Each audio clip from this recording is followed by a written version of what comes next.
Alors, dans ce premier cours, on va parler de ce que c'est que le DNS et comment ça fonctionne. Vous allez voir, c'est pas très long, mais il faut que vous sachiez ça pour la suite. Alors, on va prendre un exemple tout bête. Je suis sur mon ordinateur et j'ai besoin d'un truc. Donc, je vais taper besoin d'un truc sur Google et Google me sort un résultat de recherche. Je vais cliquer sur le lien. Le lien pointe vers besoindruntruc.com. Le problème, c'est que mon navigateur besoindruntruc.com, le site, il le connaît pas, il sait pas où c'est.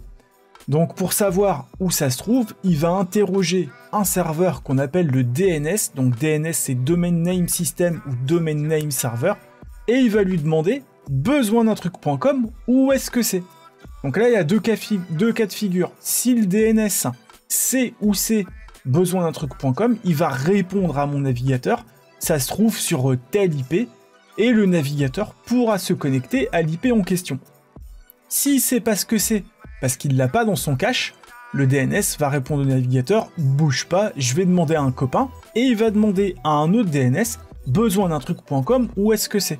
Là, même chose, soit le DNS sait, soit il sait pas, s'il sait pas, il va demander à un autre de ses copains, etc., etc.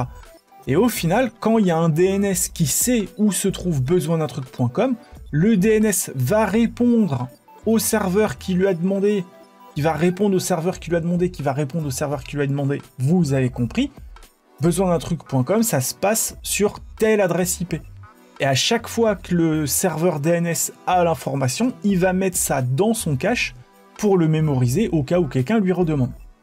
Voilà, donc ça se transmet comme ça d'élément en élément, c'est une chaîne, ça arrive au navigateur, et le navigateur, quand il a l'IP du site, il va pouvoir se connecter au site en question, et voir s'il y a quelque chose dedans, puisque ce qu'on va voir un petit peu plus tard, c'est que des fois, il n'y a rien.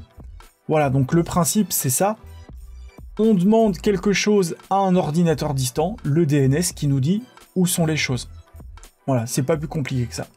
Alors, le DNS, quand il doit regarder où sont les choses, il y a un élément qu'il va consulter, ce sont les enregistrements DNS. Les enregistrements DNS, ils sont stockés chez le fournisseur de votre nom de domaine, et si je veux être plus exact, ils vont être stockés sur le serveur DNS auquel est rattaché votre domaine, parce que je pourrais très bien avoir un domaine chez OVH et utiliser le serveur de nom de domaine, par exemple, d'O2Switch. Donc, dans les enregistrements DNS qu'on va trouver dans ce qu'on appelle la zone DNS, c'est un fichier texte, je vais pouvoir dire où sont les choses. Mais si je dis que besoindruntruc.com c'est sur telle adresse IP et qu'en fait, sur l'adresse IP en question il n'y a rien, ça marchera pas. Ce que je vais aussi devoir faire, c'est configurer ce qu'on appelle un hôte ou un virtual host pour que le site besoindruntruc.com pointe sur un dossier particulier de la machine sur lequel il va être hébergé. Donc dans la prochaine vidéo, ce qu'on va regarder, c'est comment j'ajoute un site sur un hôte ou un virtual host et comment je fais le pointage avec un champ de type A pour que quand je demande au DNS où c'est besoindruntruc.com, que le DNS dise c'est à telle adresse IP et puis qu'il se passe un truc quand on se connecte.